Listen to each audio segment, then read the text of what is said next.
अस्सलाम वालेकुम, this is मौज़ूम शान, welcome back my YouTube channel. यार देखो, SXT कॉइन, इसका मैंने डेप्थ एनालिसिस किया था लिस्ट होने से 2 दिन पहले। बाइनेंस पे इसने लिस्ट होना था, उससे 2 दिन पहले ही मैंने आपको इसकी प्राइस बता दी थी कि किस प्राइस पे इसने लिस्ट होना है।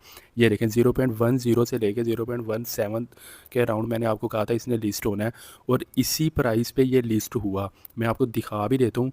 ये मैंने आर्टिकल लिखा था बाइनेंस स्क्वायर के ऊपर। इधर से वापस जाते हैं होम पेज के ऊपर, और इधर मैं आपको दिखाता हूँ न्यू वाले ऑप्शन में जाके इधर ये कॉइन हमें शो होगा। ये देखें, SXT 0.12 के ऊपर इस वक्त ये चल रहा है। ये जब लिस्ट हुआ था ना, इधर आपको मैं बताता हूँ, ये देखें 0.14 पे ये लिस्ट हुआ था, और इस वक्त ये 0.129 समथिंग के ऊपर ये चल रहा है। मतलब कि बाइनेंस पे लिस्ट होने से 2 दिन पहले ही मैंने आपको इसकी प्राइस बता दी थी कि इस प्राइस पे इसने लिस्ट होना है। ये किस तरह का प्रोजेक्ट है ये भी देखते हैं। ये इसके मुझे एयर ड्रॉप भी मिले हुए हैं। ये देखें, 5.2 एयर ड्रॉप मुझे लॉन्च पूल में इसके मिले हुए हैं।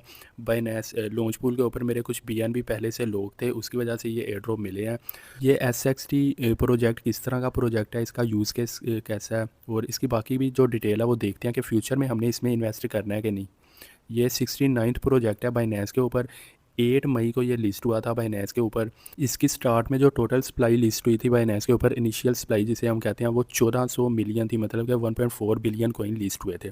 इसका यूज़ केस देखें तो ये AI से रिलेटेड प्रोजेक्ट है। AI के ऊपर जो गेम्स वगैरह बन रही हैं, उनका आप बैकएंड पे डाटा वगैरह चेक करने के लिए इसे यूज़ कर सकते हैं। जैसे ये देखें, वेबसाइट पे भी उन्होंने दिखाया हुआ है।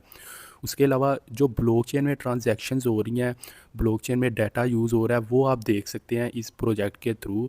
SXT प्रोजेक्ट के थ्रू। स्पेस एंड टाइम इसका फुल नेम है प्रोजेक्ट का। तो ये बहुत अच्छा यूज़ केस है। मतलब ब्लॉकचेन में ही इसका यूज़ हो रहा है, ब्लॉकचेन और AI में। तो इसका मतलब है कि ये अच्छा प्रोजेक्ट है।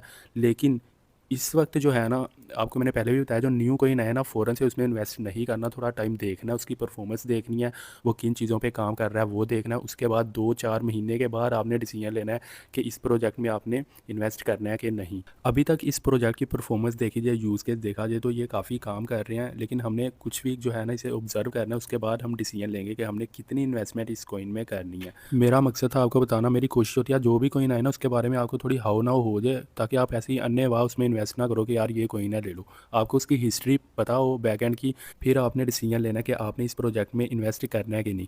बाकी आपके पास जो टोटल सेविंग पड़ी होती है ना, वो सारी की सारी क्रिप्टो में इन्वेस्ट ना किया करो। मैक्सिमम 10% जो अमाउंट है ना आपकी सेविंग की, वो इन्वेस्ट किया करो, और सेफ तरीके से क्रिप्टो में ट्रेडिंग किया करो।